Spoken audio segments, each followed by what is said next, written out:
kembang 35.000 ada pulau kembang ada ke kampung hijau 10.000 aja kita lah.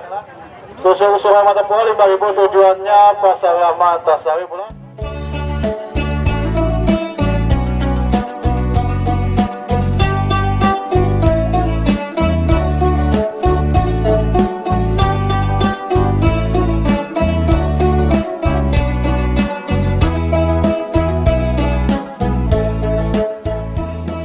Ini adalah perjalanan menuju Pulau Kembang yang ditempuh menggunakan transportasi perahu mesin atau lebih akrab disebut sebagai klotok. Perjalanan ini bisa kita dapati hanya dengan merogoh kocek sebesar Rp35.000 dengan waktu tempuh kurang lebih 30 menit. Di sela-sela perjalanan, kita akan mendapati anak-anak yang sedang bermain di tengah sungai.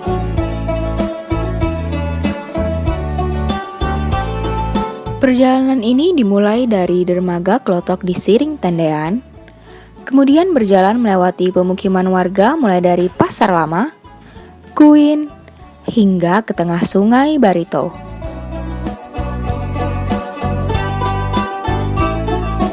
Sesampainya di Pulau Kembang, kita harus membayar tiket masuk dengan harga Rp5.000 sampai Rp7.500 untuk wisatawan lokal dan Rp100.000 sampai Rp150.000 untuk wisatawan mancanegara.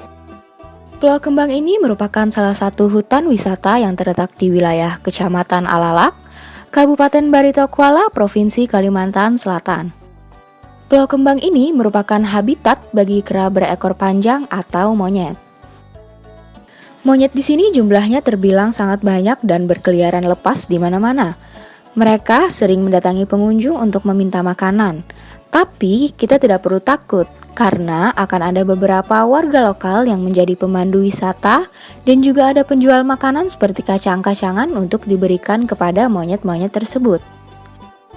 Tidak hanya terkenal dengan wisatanya yang unik, Pulau Kembang juga memiliki berjuta legenda. Kali ini saya datang untuk menemui kakek yang sudah berpuluh-puluh tahun menjaga Pulau Kembang ini. Pulau. Nah kalau dulu kala ada bahagi itu kan pulau ini ke depan. Nah ini sebuah kapal apa itu kapal Inggris ya. Jadi kapal Inggris berlabuh di sini. Kan lalu pagi-pagi kan istirahat duduk di atas. Tuh, kan. Kalau ada orang tua pakai sampan kan, kalau kapten kapal ini tanya bawa apa Pak, udah itu kan bapak tadi menjawab orang tua tadi itu, saya bawa ikan. Di zaman dulu kan ikan besar-besar. Mana coba saya lihat Pak, udah dilihat, ikannya kan besar-besar. Nanti Pak saya beli, bawa aja naik ke kapal, gitu. Udah itu kalau saya naik ke kapal beratnya itu berarti sebelah. Jadi kata orang kapal tadi, Pak, Bapak sendirian, kita kan uang banyak di sini. Pokoknya naik aja Pak, nggak apa-apa nanti saya tanggung jawabnya. Udah itu kan karena ditanggung jawab, lalu satu kaki aja orang tua tadi itu kan kapalnya sudah gini. Nah, dua kaki kapalnya langsung tenggelam. Nah langsung tenggelam, itu lalu kan orang kapal tadi bercerita, kita kalau saya nggak lupa 7 turunan saya nggak ke Banjarmasin lagi. Nah, akhirnya belum 7 turunan dia kan ke Banjarmasin, akhirnya terkutuk. Yang menjadikan sini kan karena nanti kapal tadi menjadikan sebuah pulau, lalu duduknya orang yang terkutuk tadi ya, sebagian jadi monyet, sebagian jadi bekantan, sampai sekarang ini kan. Nah, itu. Jadi kisahnya monyet-monyet ini jadi dari orang yang ini tuh sepalik kan dari orang halus. Jadi di sini bukan monyet sembarangan. Maka pulau ini boleh dikatakan termasuk pulau selamat lah sebenarnya.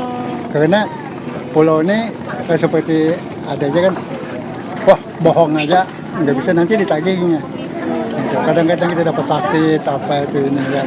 Apalagi kalau ada niat nanti kalau saya rezeki ibaratnya atau saya lulus sekolah ibaratnya saya kesini lagi. Nah akhirnya di situ kan apa namanya tuh lupa kesini. Nah akhirnya didatangi oleh monyet-monyet itu diserang dulu. Supaya kesini. Nah, itu kesannya sampai sekarang ini kan. Akhirnya ini monyet banyak. Jadi dulu di sini yang menyanyi di sini hanya Cina doa asal yang datang ke pulau. Karena di sini kan apa datunya lah isinya. Nah, akhirnya karena itu kan diikuti oleh kita. Nah, akhirnya kan di sini kisahnya itu karena di pulau ini kan termasuk Pulau Keramat, di sana Pengairan Siansah yang bermakam di sana kan di sini Pengairan Sunata. Tapi Pengairan Sunata ini nggak mati, gitu. Jadi dia bercokol di sini, istrinya, anaknya, pamannya di sini semua. Nah, maka di sini kalau sebelah kue ini ada sebuah istana, kalau yang termasuk India Tanah. Lihatlah. Itu kasanya. Jadi kuilnya apa paman? Yang ini nih? Kue itu kasanya Cina yang menduduki di sini dulu. Cina. Nah, jadi setiap minggu dia bawa makanan bagi anunya kan.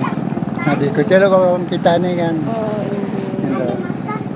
Jadi maka kalau yang mana sekitar sini, sekitar Banjar ini kan ya banyak termasuk keturunan sini, jadi maka anaknya apa kita melahirkan ke sini untuk mandi atau tawa gitu. Belang lah. Belang. Ini merupakan tempat yang sering dikunjungi untuk mandi dan berdoa. Diceritakan oleh salah satu pengunjung, anak beliau belakangan ini sering sekali mencakar dan menggigit orang lain seperti halnya yang dilakukan oleh monyet. Maka dari itu beliau merasa perlu datang ke sini untuk memenuhi hajat seperti kepercayaan zaman dahulu. Ritual mandi dan berdoa ini tidak dilakukan oleh sembarang orang. Penjaga pemandian ini merupakan pekerjaan yang turun-temurun. Caranya pun berbeda untuk ritual anak biasa dan anak yang merupakan keturunan raja. Seperti yang satu ini namanya adalah Zakir. Kain kuning ini merupakan lambang yang menandakan bahwa ia merupakan keturunan raja, tepatnya di daerah Tabunan. Rabbana la tuzigh qulubana ba'da idh hadaytana wa hab lana min ladunka rahmatan innaka antal wahhab. Saat selesai dimandikan dan didoakan dengan doa selamat, pengunjung menyerahkan sesajian atau makanan yang sudah dibawa untuk para monyet. Setelah selesai melakukan ritual ini, maka terpenuhilah sudah hajat sang anak. Diharapkan sang anak tetap hidup baik dan selalu dalam lindungan Allah. Begitulah sedikitnya kisah turun-temurun tentang asal-usul dan ritual yang ada di Pulau Kembang. Besar harapan agar kisah mitos atau legenda ini dapat sama-sama kita hargai eksistensinya sebagai sebuah kepercayaan serta budaya lama yang selayaknya kita jaga dan kita lestarikan.